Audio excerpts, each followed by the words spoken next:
So we're back with lesson one, part two. So we've been doing a little bit of an overview of Node. We've done a little research, watched a quick video. Actually, I'll put a link in the chat if you're interested. Not to watch now, but this video is actually the introduction of Node to the world. When Ryan Dahl, who was an engineer at Google back in 2009, he had been working on Node and he launched it, and he kind of talks about how the language evolved, where it came from, how and why he decided to use JavaScript in this asynchronous programming model. So we're just going to do a quick overview. I'm not going to go through all these slides. They are on Blackboard for you to reference. Here are the lesson one slides. So we've talked about what mean is. So MongoDB, which is our backend database, Node for our server-side scripting. Express is a middleware, so it's all, again, another JavaScript-based technology. So Express handles things like our URL routing and managing HTTP requests and responses. And then we're gonna leave the Angular part out until later on in the semester, and we'll look at how these all work together. So again, Mongo is our database. Express is our web server framework. Angular, and I should update this to say Angular, not Angularjs. Angular is our web client. So that'll be for developing a dynamic front end where we can have real-time data updating in real time without our page refreshing. And then Node is kind of the building block for writing our server-side script. And this is JavaScript all the way through. Even our MongoDB, the database is stored as in JSON, in a form of JSON. Okay, so that means we can write JavaScript all the way through the stack, which means connection and integration is really easy. So Felix was asking a question about Angular versus Angularjs. We should know the difference. So the first version of Angular, which came out many years ago, was also created at Google. But if you see Angularjs, that's version 1. First time I taught this course, we used Angularjs. Everything from Angular from version 2 on is completely different. So they've removed JS from the name. So when you see Angular, that means version 2 or higher. And Angular is now on version 13. So if you see any videos or tutorials that say Angularjs, that's version 1, and they're not interoperable. You can't migrate from Angularjs version 1 to any of the older versions. But we'll dive into Angular more later in the course. And we're still going to use this 3-tier architecture that we used last semester, where we're dividing our data, our logic, and presentation. And again, like we did, we're going to use the MVC pattern. Now we're going to have to do more of this structuring manually, but there is a tool in Express that will build a simple application and use this MVC pattern. And I think by now, probably everybody's pretty comfortable with MVC after we worked with it for 4 months in .NET Core. So we've got the same pattern here, even though we're now working in the JavaScript world. So we've got 2 versions of this, and I know some other instructors that teach this course for the computer programmers, they use the MERN stack, where they're using React for their dynamic front end, but we're going to use Angular instead. And we'll talk a bit more. We could use either one, Angular or React. In your advanced client-side scripting class you had last semester, who was the instructor, and what JavaScript library or framework did you guys use in the advanced client-side scripting class last term? You used Vue? Okay, was Albert your instructor? Or was it somebody else? I know Albert's taught that class for a long time. Yeah, okay. So Albert was a student in the programs, graduate of the program. So there's also the Maven stack, which is Mongo, Express, Vue, and Node. So some of the things we do in Angular, I think, will be similar to some of the things that you have done in Vue. Not exactly the same, but a lot of the end results are the same. So we get to write a single language all the way through. We get to leverage our MVC architecture. And one of the cool things is all of our data is actually JavaScript as well. So when we're working with the mean or the MERN or the Maven stack, even our data is JavaScript. And I think by now everyone's probably pretty comfortable with JSON. So the data format that we're going to work with is well known to everybody. Okay? So JSON is the modern standard for APIs. It's the way that different applications commonly talk to each other. It's very fast. It's lightweight. It's easy to read. And our MongoDB actually uses a form of JSON called Bison, which is JSON objects that are converted to binary, converted to ones and zeros. So everything is the same language. And this makes working with the stack fast and easy. So how do the pieces, here's a visual for the visual learners. This is how the pieces all fit together. We've got our MongoDB, our NoSQL database in the back end. We're going to have our Angular front end. Again, we're going to work without Angular for the moment, but we'll add Angular in later. And then most of the coding is done in Node.js on the back end, and then we use Express for interacting between our node models controllers and our MongoDB on the back.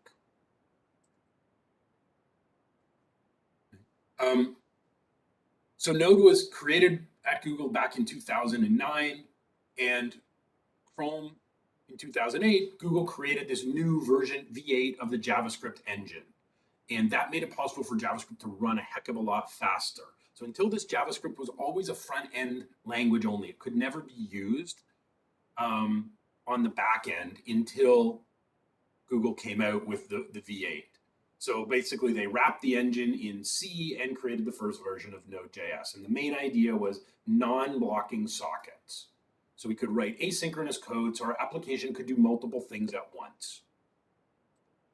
Was the main reason. And it's event-driven, which you probably saw in that little code school video about how the event loop works.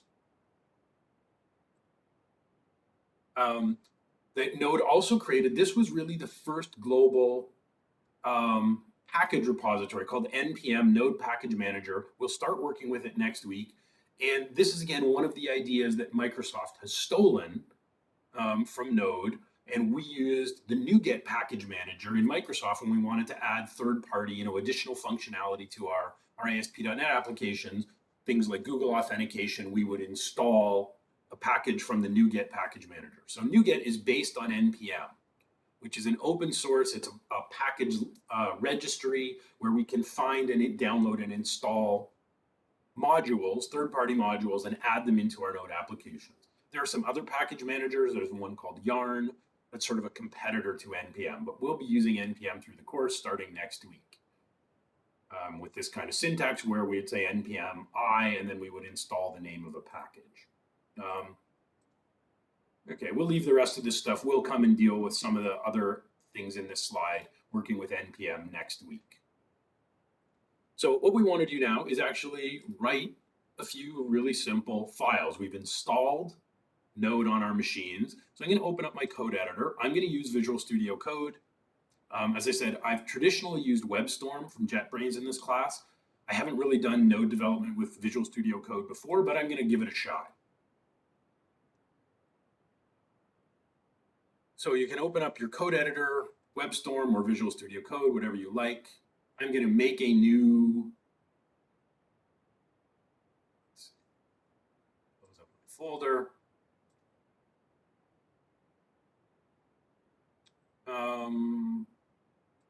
I'm going to want to make a new folder here, so maybe I'll do that in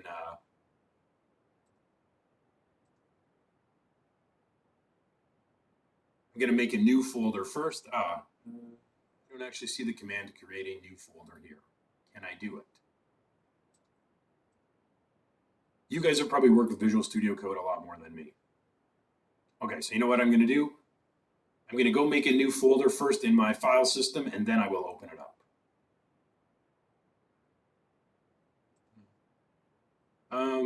Okay, so what are we going to do? I'm just going to make a Node folder in my root drive. Then I'll make a lesson 1 folder. And I'll do the work today in my lesson 1. So now I can just open up my lesson 1 folder in Visual Studio Code.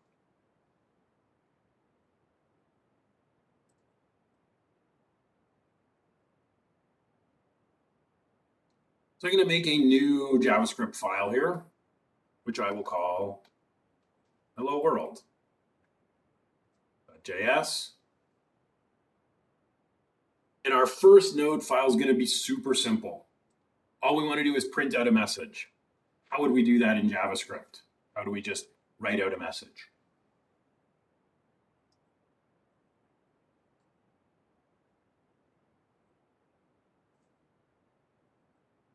What JavaScript command would we use for that?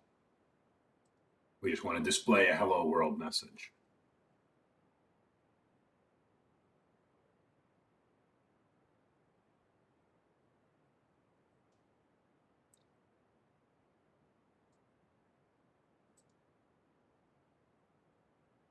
We're going to use this a lot. We just want to log out.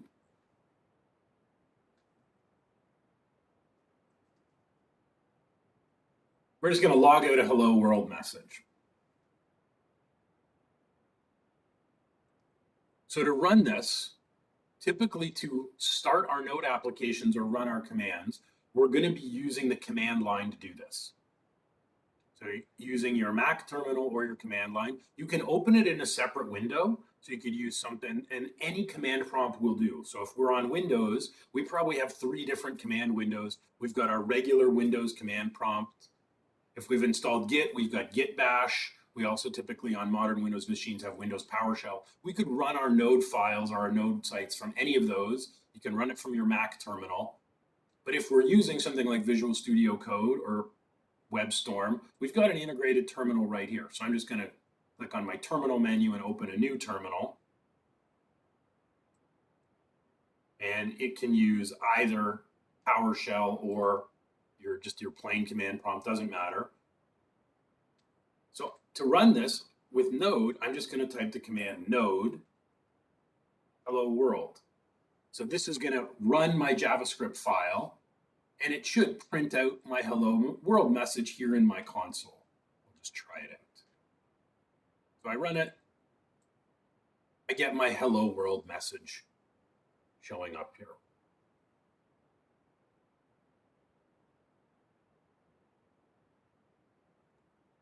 So write your file, run it in your terminal or your command prompt. You should get your hello world message being logged out.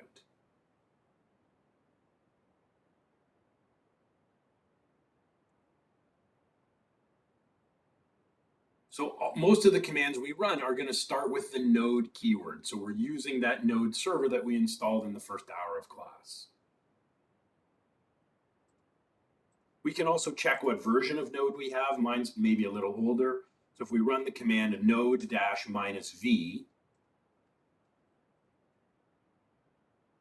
you guys probably have version 16.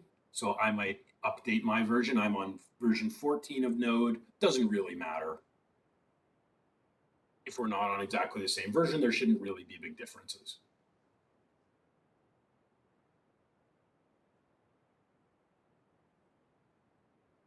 Okay, so this is just a simple JavaScript file. It doesn't do anything but print a message to the console. Pretty simple.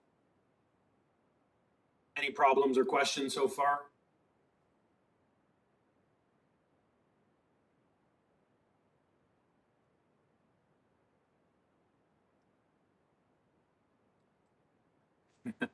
Clear as mud. Okay, thanks, Matthew. We're going to write, thanks, Jake. Okay, we're going to write a few other files. So this is just a JavaScript file that logs to the console. But we actually want to create a file that we can load in our browser that will act as a web page. So let's go ahead and make a new file here. We'll call this one server.js. So what we want to do is we want to create, so with Node, there's, we don't have something like in Visual Studio, we had IIS Express, right? We could just press debug and start the debugger, and it would launch a built-in web server that was automatically bundled with Visual Studio. With Node, if we want to start an HTTP server, we actually have to do it manually. There is an HTTP library, but we'll have to use that library and manually create a server. So this time we want to create a web page that will serve out a hello response to every request. So the first thing we need to do here is we need to include the built-in HTTP library that comes with our node install. We need to create and start the web server manually. So Node is designed to be very lightweight, okay? Lighter weight than .NET Core. So when we created a project in .NET Core, there were a bunch of dependencies and libraries and things already ready. In Node, we have to do this stuff manually. So the way we would add in an external component is by using require. So Node has a library called HTTP, and we are going to require it.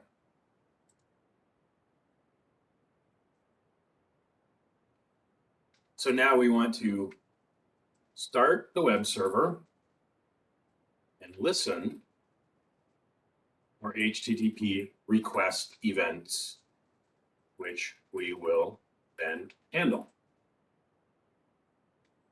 So our HTTP library, it's got a method called create server. And our create server takes two arguments. So I'm going to open two sets of round brackets. First, we've got a request, and then we have a response. So whenever we get an HTTP request coming in, we want to send out some kind of HTTP response.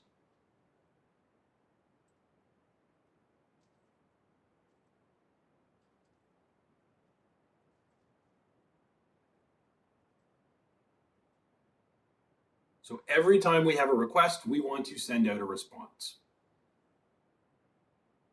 So we're going to take our response parameter here. So when I mouse over, Visual Studio Code says this is the HTTP server response. First thing we're going to do is we're going to write out a header with this status code of 200. And then we're also going to send back a little JSON object that sets the content type. We'll just set it to text plain for starters.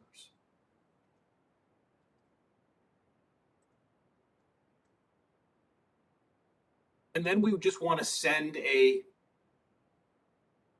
message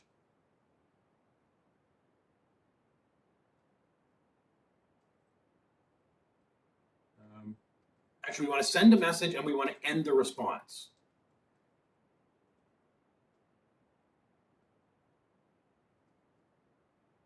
So every time we get a request, we're going to send a 200 status, HTTP status OK, and we're going to also send back a hello world message.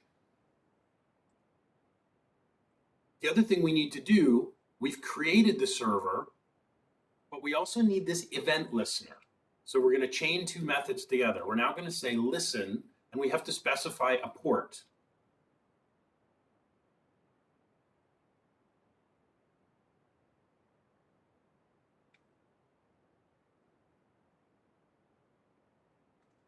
And then we'll maybe also just print out a message. It says console.log, node server running on port 3000. And there's a reason I've chosen 3000. We'll look at that later. Okay, Jennifer, I can pause for a minute. Do you have a question? Is there something you need me to go over?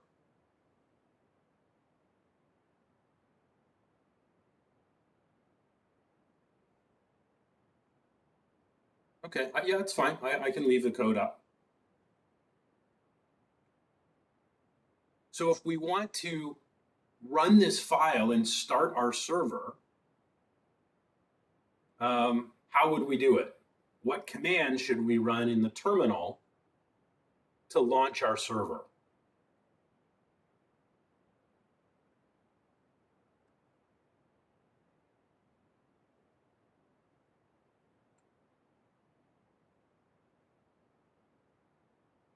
So we'll need to type something in our terminal down below in order to execute this file and get our web server started.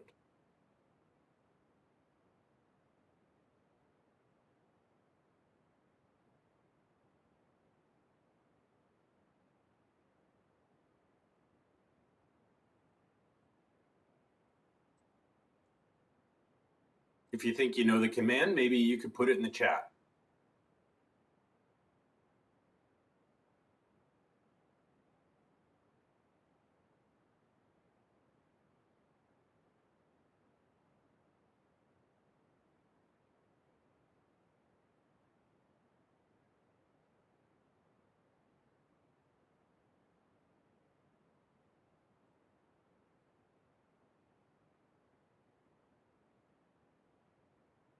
We use the node command and then our file name to run hello world. So we're going to follow that same pattern this time to run the JavaScript in our server file, which should create the web server and listen for requests. So let's try node and server. You can put on the .js extension, but it's not necessary. We only have one server file, so the node interpreter will know this is the file to execute. So I'll hit enter. And when I hit enter, I get this message being printed out here on line 12. Tells me my server's running on port 3000. So now if we want to try our page out, just shrink this down so you can still see the code. If I go to localhost 3000 in my browser, I now get my hello world message being printed out. And if I check my browser console,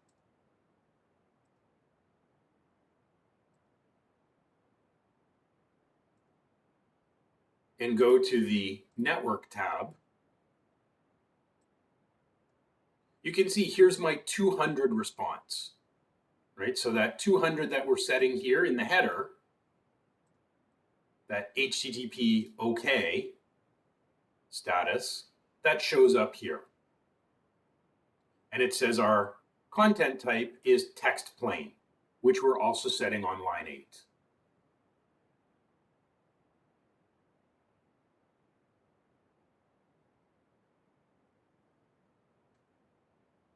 Okay, Tanya, do you have the message in your terminal that the server is running?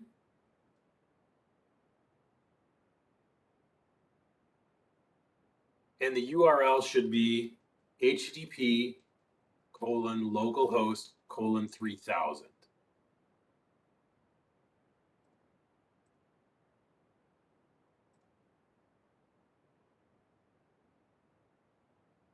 So we'll use this URL pretty much the entire semester. The only thing will be the Angular server will run on a different port. I think Angular's default port is 4200.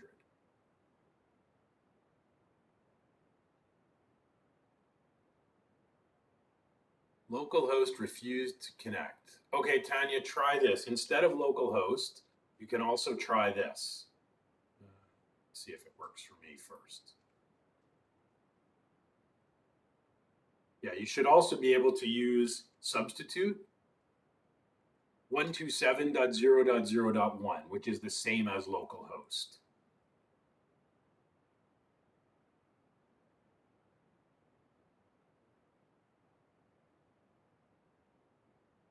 Give that a try. If it's still not working, I may have to look at it with you after and see why. There may be something on your system, something else running at localhost. So 127.0.0.1 doesn't work for you either.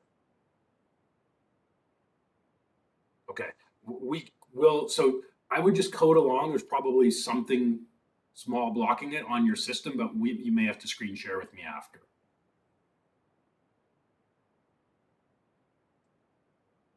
Okay, we're only going to do one other thing with this file.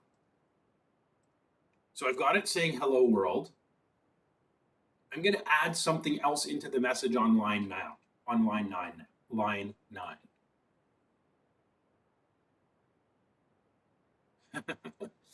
Yeah, if you need to install Node again, just run the install again. I'm just going to add something to the message here. This is our first Node page. So I'm going to save. I've added some additional text. Doesn't matter what you put in here, but let's just change the text in our response. Okay, so I've changed line 9. I've saved my change. And now I'm going to go back to my browser and hit refresh.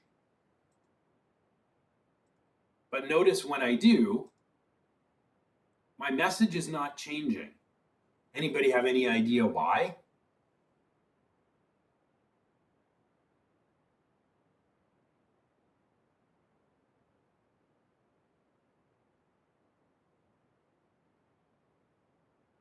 Okay, Tanya, if there's an issue with the header, check your code on line 8 carefully.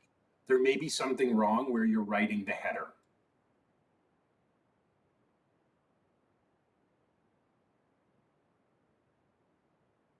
If it's giving you that error, there may be an issue with your header.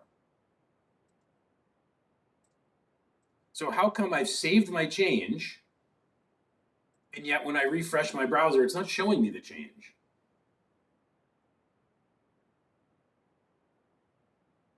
Any ideas what we would need to do in order for that change to show up?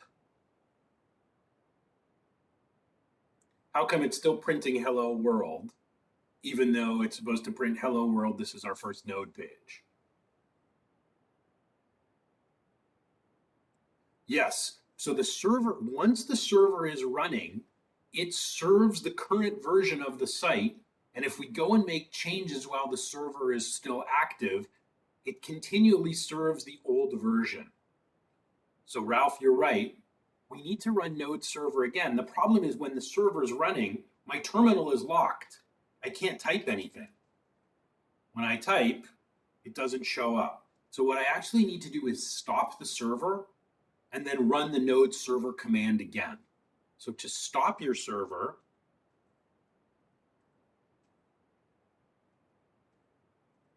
if you press the control key and C, click into your terminal first, and now you need to hit control C.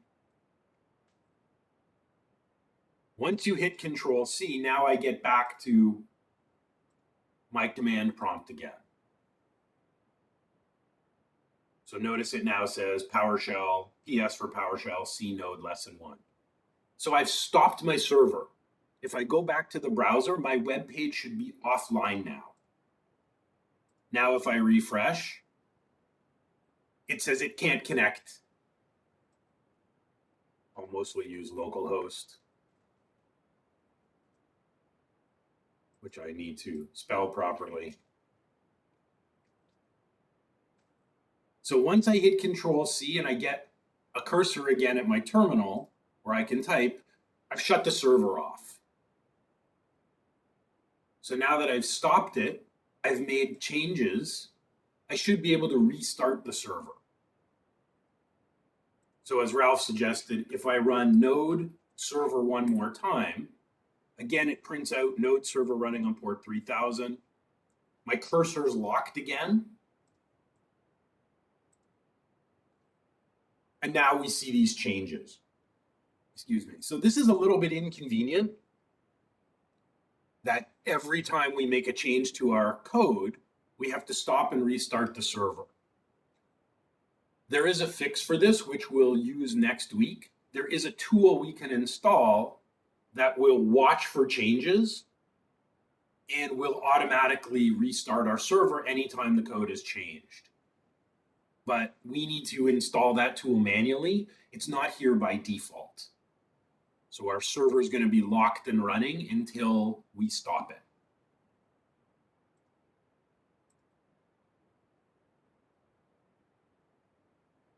Okay, so if I make more changes and save them, we won't see those changes in our HTTP response until we stop and restart our server.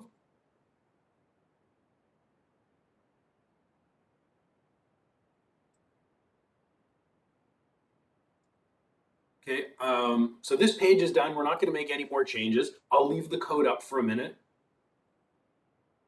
Does anybody have any questions about what we've done so far on our little server page and how this works? Happy to go over anything we've done so far.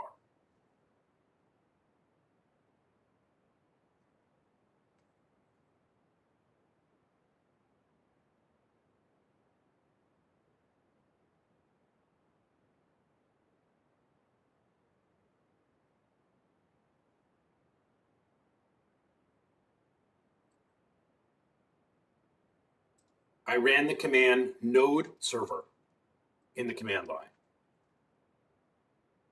We use the node process, and we're to run the server file.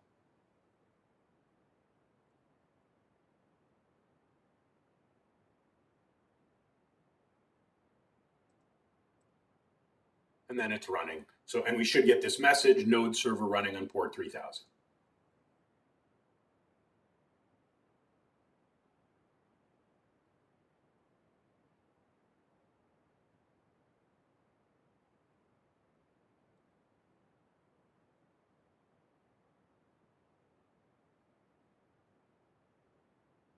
I'm going to stop my server, and we're going to try playing around with the blocking and non-blocking code so we can get a sense of how this works with Node's programming model.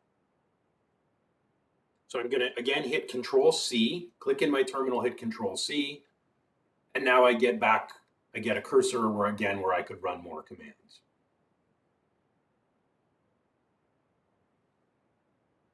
So what we're going to do is we're going to create a new file. So I'll go back, expand my file explorer. Here's what we're going to do. We're going to create a couple of text files that we want to read values from. And we want to open and read and display the values in each file. We're going to try one version with blocking or synchronous code. And then we're going to try the exact same thing, reading the same files again, but this time we're going to use asynchronous code so we can see how they behave. So I'm going to make a new file here first. I'm just going to make a text file that I will call food.txt, just a simple text file. And let's make a quick list in the food file of what we've eaten today. Not drinks, only food. So for breakfast, I had oatmeal. So tell me in the chat, whoops, what'd you make? Okay. Tanya had eggs.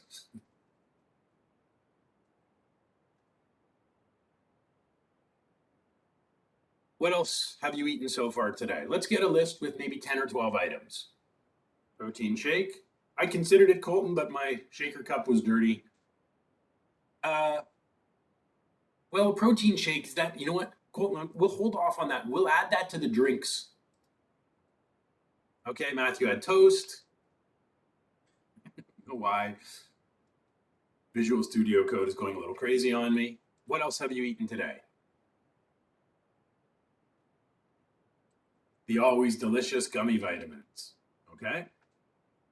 Yogurt. Thanks, Jake. Let's get a few more things in here. Matthew had a banana. I had one as well in my oatmeal. Okay, let's see if we could add another 4 or 5 items to this list. We need our list to be a significant length.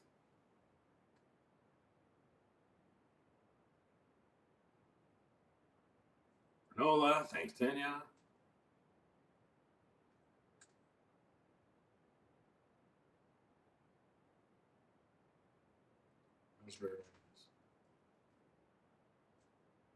Thanks, Jake.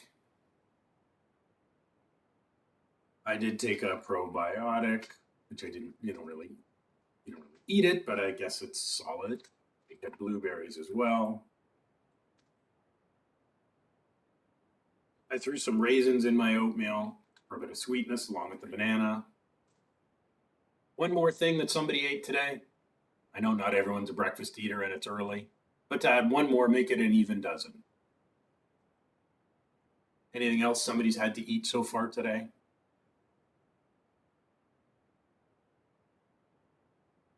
Okay. Muffins. Thanks, Ralph. Okay, so we'll save that file. You can put anything you want in there, but I would make sure you have at least 10 to 12 items in there. Okay, if you put different items in here, that's fine. No, it's not a problem. Okay, let's make a drinks file as well. So add a new file called drinks. And let's add the things we've had to drink today. So Colton had a protein shake.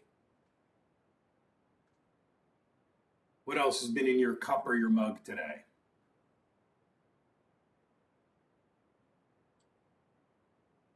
Okay, yes, I just finished my coffee.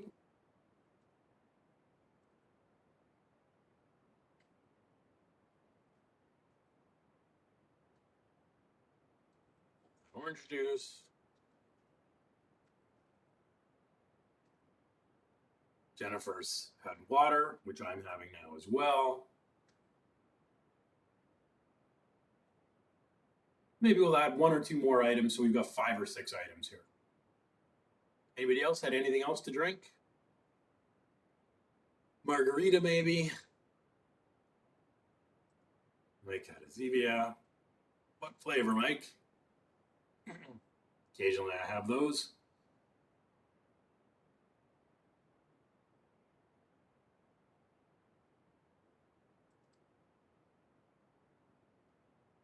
Creamy root beer. Good way to start your day. Right on. Okay. I haven't had one yet today, but often times I'll have a green tea to start my day. Some days coffee. If I sleep decently, I'll typically start my day with a green tea and have a coffee later in the day. Okay, so we've got 6 items in our drinks list. Again, you don't have to copy these items, but you want to have 5 or 6 items in your list. If they don't match what's in here, that's fine. Doesn't matter. So now we're going to write 2 versions, 2 different node files that read and display the contents of our text files. So I'm going to go and make, first we're going to make a new file, which I will call locking.js.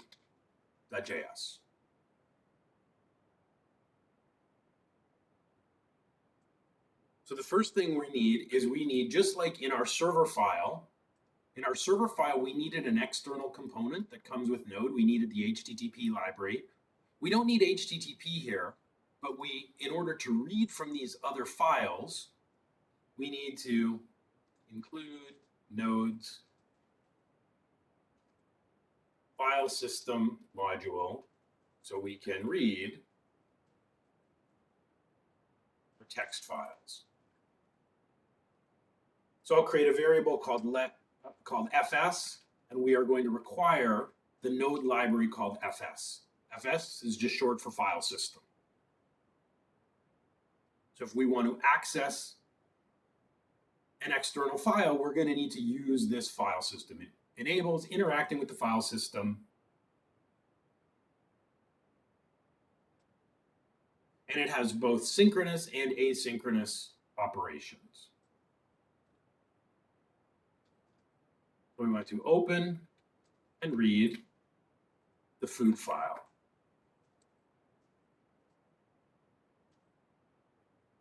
So we're going to use our file system and we're going to call read file sync. So this is our synchronous version, where only one thing is happening at a time.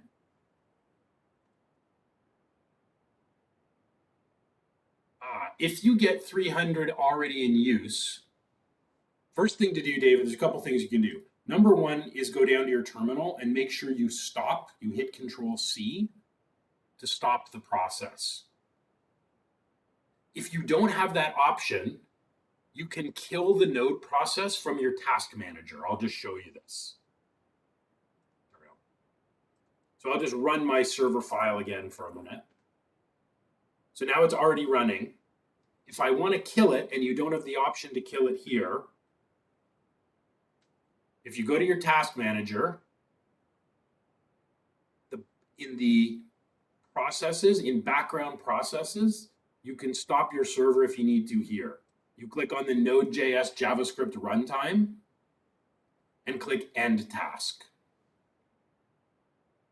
So you want to make sure when you're done, you stop the server or it keeps running, which means you then can't run another file on the same port. So if ever you're locked, you can kill it from your task manager.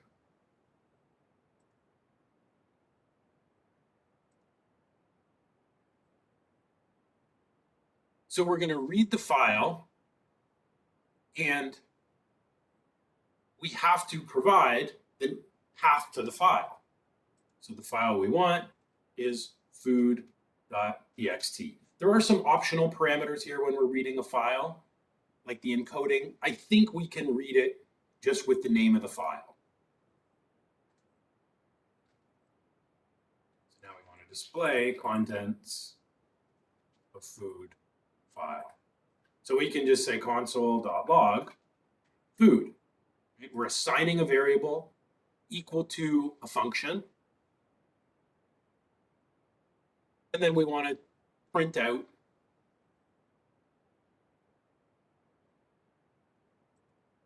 the message.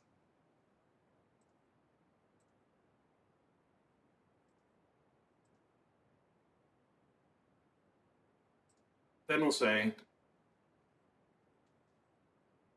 we ate this stuff.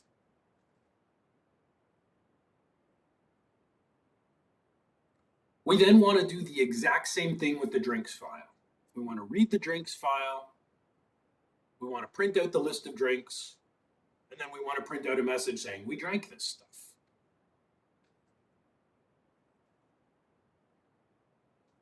So I'll create a variable called drinks. Again, we'll call read file synchronous. So our code is blocking. This time we're going to read drinks.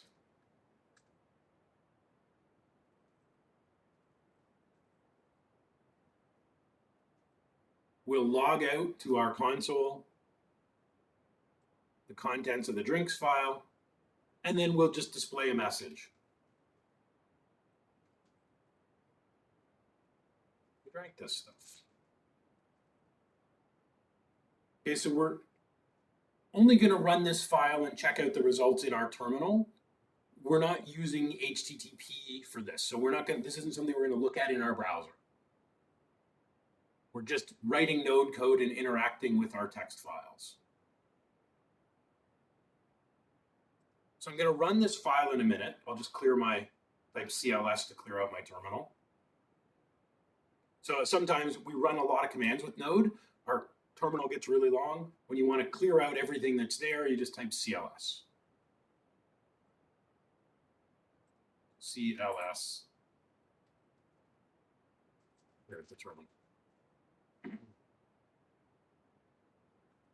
So when we run this file, what output do you expect?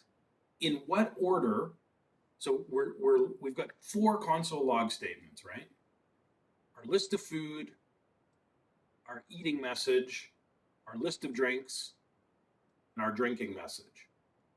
What order do you think those 4 things are going to appear in the terminal when we run this file?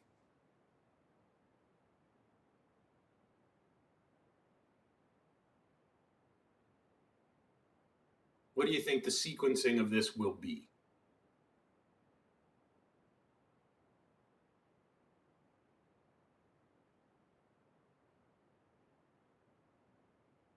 Okay, so Ralph says first the food and then the drink.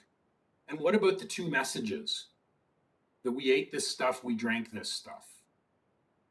When in the sequence do you think those things will be displayed?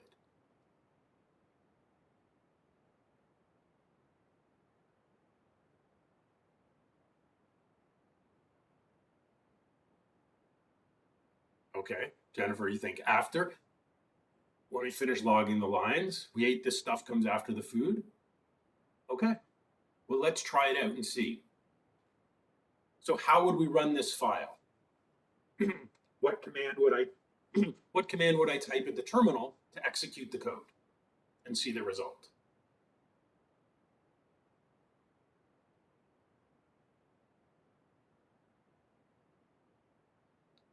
Somebody thinks they know the command, maybe you can put it in the chat and we can try it out.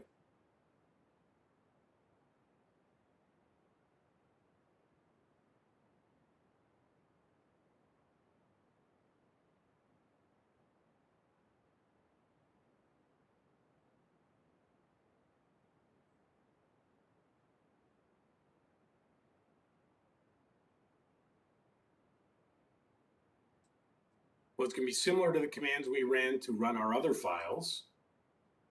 We're going to use the node command, the node process. Yeah, you got it, Ralph. Awesome. We'll just run node blocking. And we may want to make our terminal window a little bit bigger here so we can see the results a bit more easily. Okay, didn't quite work. Notice we got a bunch of stuff, but we get this as this kind of byte array. Then we got we ate this stuff message. And we got a buffer and we drank this stuff. So we need to make a couple little changes here to calling read file sync. It's not reading our data. It is reading our data, but it's not displaying it as text. So in here, in our read file sync, we're going to add another parameter here, which is the character encoding.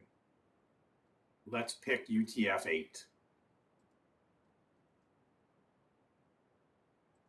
So I'm going to add this parameter to both my read file sync methods. And then I can save my changes. And I'll try and run the file again. Node and blocking. And now what do we get? All the food. And then we ate this stuff.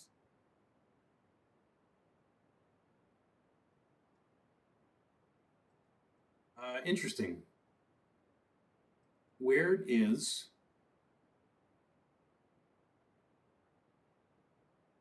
our drinks?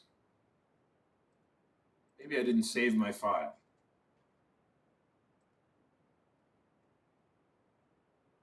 Okay, yes, I hadn't saved my file.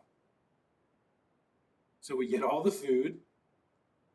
Then we get the food message. We get all the drinks. And then we get our drinks message. Sorry, here's all the code. I'll just clear it. I'll run it one more time. So we get our list of food from the file. We get our food message. We get a list of drinks from the file. And then we get our drink message. So our code happens in sequence, right? Even though reading the food takes a while, it still displays the list of food first, and nothing else happens until afterwards.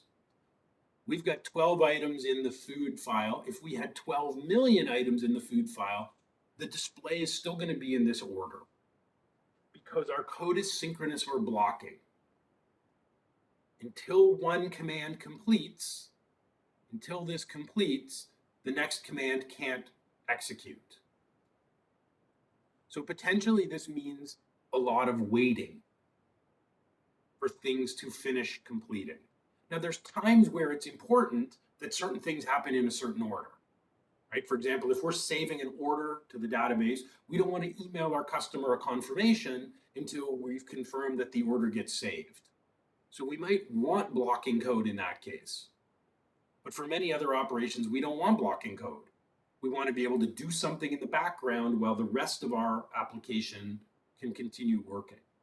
And that's what asynchronous or non-blocking code is all about. So we're going to rewrite a new version of this file, but this time we're going to use non-blocking or asynchronous code. Okay, and that's the last thing we're going to do today. We'll stop when this is done. So I'm going to make one more file. I'm going to call non-blocking.js.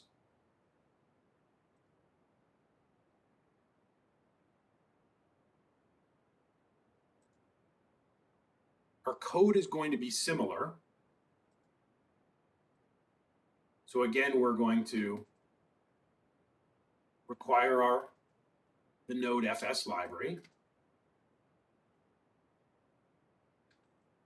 We're going to read food asynchronously on blocking.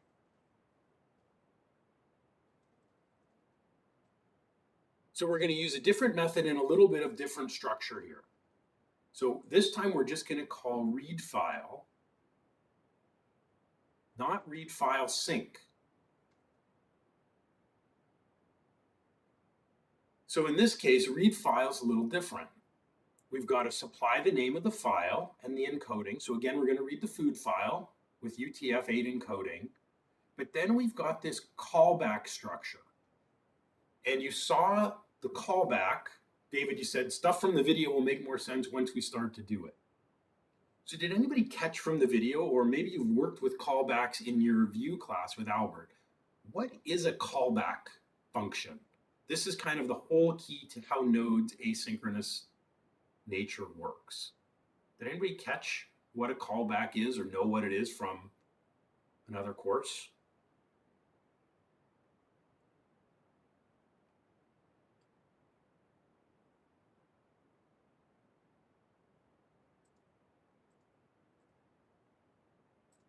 Let's go to that piece of the video.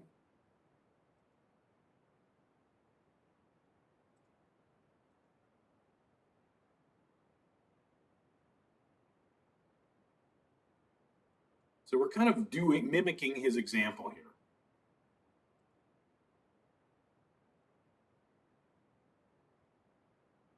So our callback allows, this is the key to Node's asynchronous nature. So we're going to read our file. We're going to read food.txt. Our encoding is going to be UTF-8. So far this is the same, right? We're reading this file. So here we've got two parameters. What file are we reading and what's the encoding in our synchronous version? In our non-blocking version, we now have this callback function. So one of two things can happen when we read the file. What are the two possibilities that could happen when we try to open the food file and read the data? There's really only two possibilities when we attempt to read the file. We can actually see from the code hinting here, we might get an error, or we'll get back some data as a string. So this is our callback function. This is what happens as a result of us trying to read the file. We could get an error, or we could get back some data. So here's our callback function. It doesn't have a name. There's no name to this function, and we use this arrow syntax when we've got these anonymous callback functions.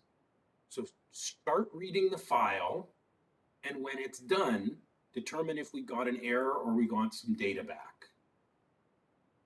So now we will console.log the data that comes back. So we're going to start reading the file, carry on doing other things, and then our callback will print out the data when we're done reading the file.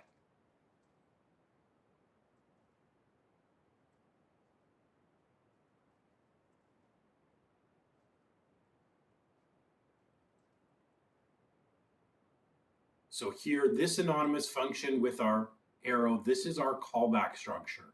And it's the key, it's the syntax we're going to use through this entire course. It's probably new. I'm assuming you didn't use this structure with Albert in your Vue class, is that correct? Or have you used this before?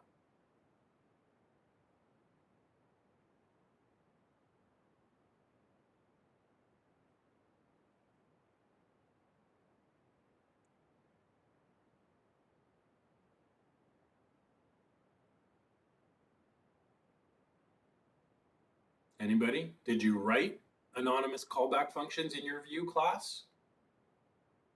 Or is this brand new?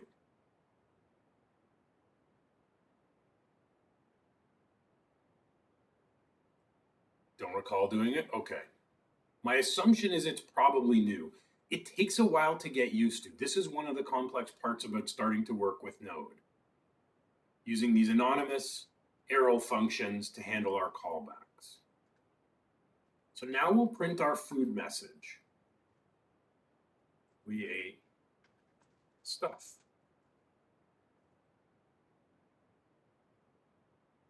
And now again, we're going to repeat this exact same process with the drinks. So we're going to read the drinks file.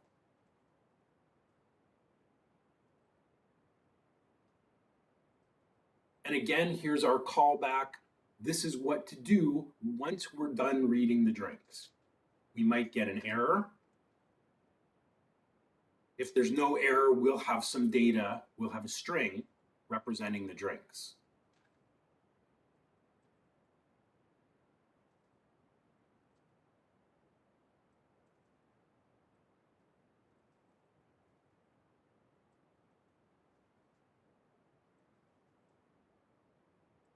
Okay, so here's our file.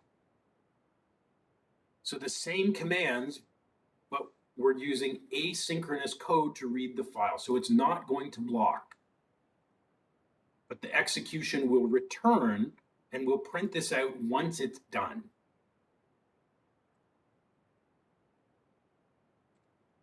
Now, when we try this file out, in what order do you think our 4 messages or outputs are going to display?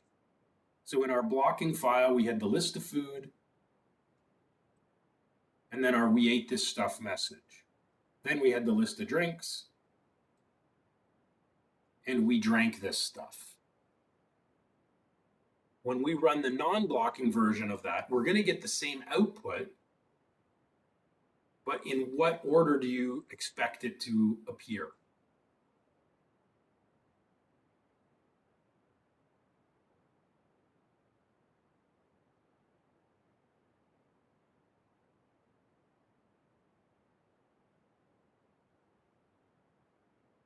Mike says the messages, and then the food, and then the drinks. Okay.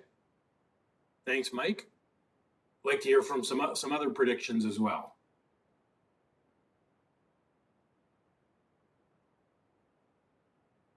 What order do you think? Do you agree with Mike? Do you think the order will be different? What's your prediction?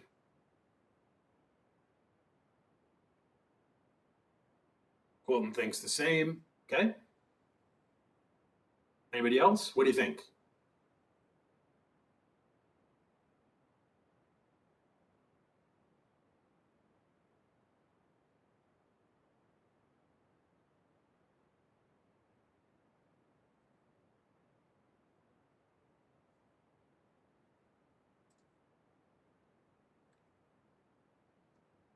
So Ralph thinks the food and drink list first and the messages after. Okay, thanks, Ralph. I'm going to clear my terminal again. Actually, you know what? In Visual Studio Code, I can create a new terminal. So I'll leave this result up for the blocking. I'll actually create I could split my terminal so I can keep this one up. Now I'm going to run node non-blocking. And then we can compare side by side. So when I run non-blocking, we ate this stuff, we drank this stuff, and then the food, and then the drinks. How come? Why did these messages happen first?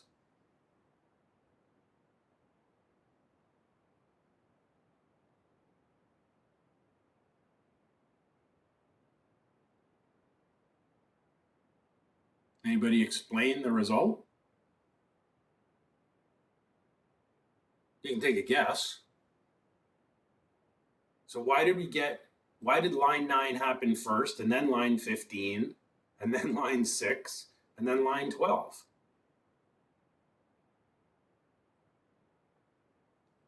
You got it, Ralph.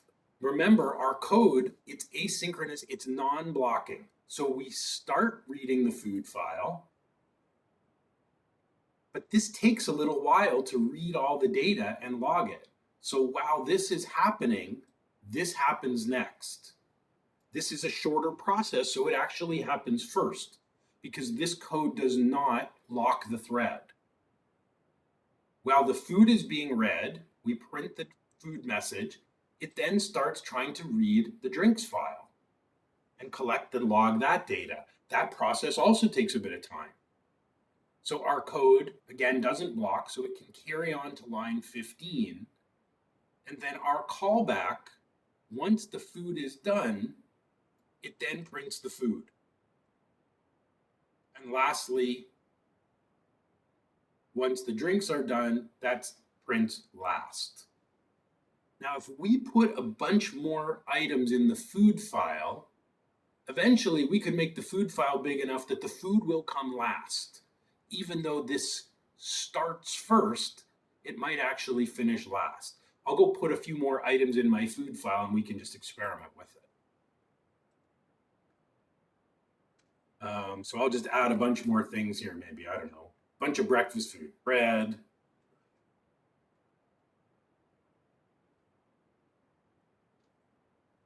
cheese. I wonder how big the food file has to be last. Apples.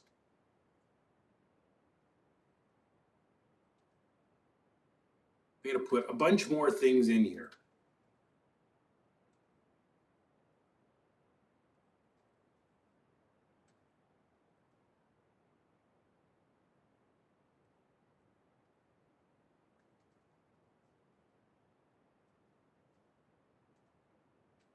I'm going to see if I put 22 items in, I'll see if my food file, that's a great question, Ralph. We'll come to that in just a minute.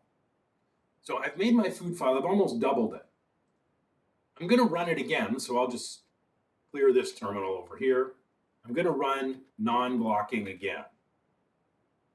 Okay, still fast enough, I guess, that food, so my food file probably have to be twice as big. I wonder if I copy it.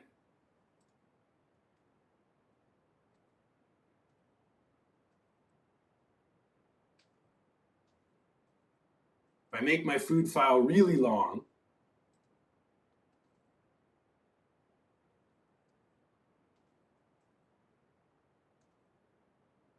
oh, interesting. No matter how big, the food file still keeps happening before the drink. But our messages are always first, right? The reading of the files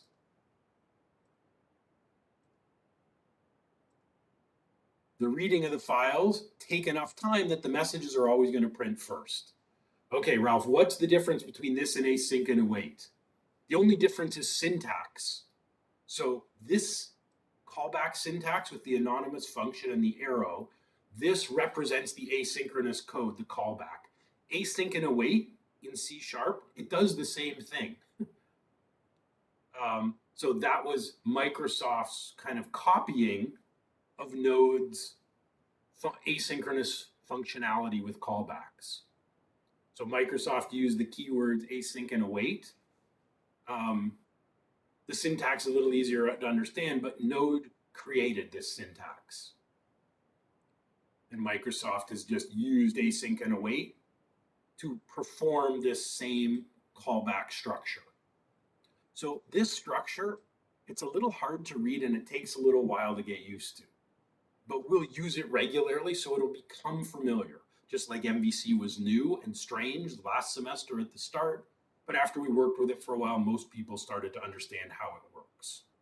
And so we'll be using this callback structure all the way through our semester.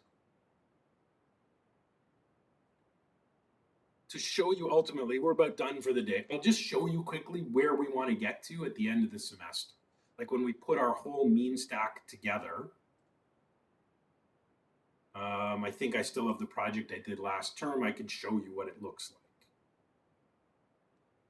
with our Node Express. I'll just show it to you quickly. Is this it?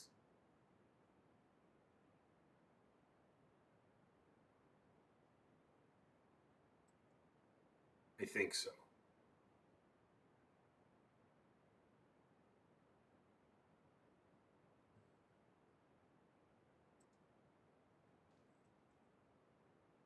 I think I can run it and maybe show you quickly.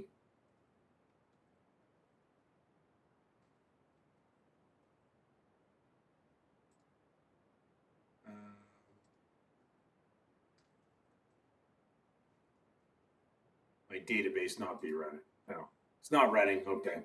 I don't have the working copy. I deleted my database. That's why. So we want to be able to do CRUD on a single page without our page ever reloading. So we've got Angular for the front end, Node and Express in the middleware, and MongoDB on the back end. Okay, that's all we're going to do today. I will push my code up to Git. Okay, that's good, David. I'll push the code up to Git. There is no homework, no quiz for this week. Okay. If you're watching the recording, though, make sure you do go through and try out the files. If anybody needs help or has questions, I'd be happy to stay in the WebEx room for a little while and help out. Okay, so I'll upload my code to Git. I'll upload the videos to YouTube in a little while. Have an excellent weekend, and I will see most of you on Wednesday for our client meeting in Project Studio. Okay, have a great weekend.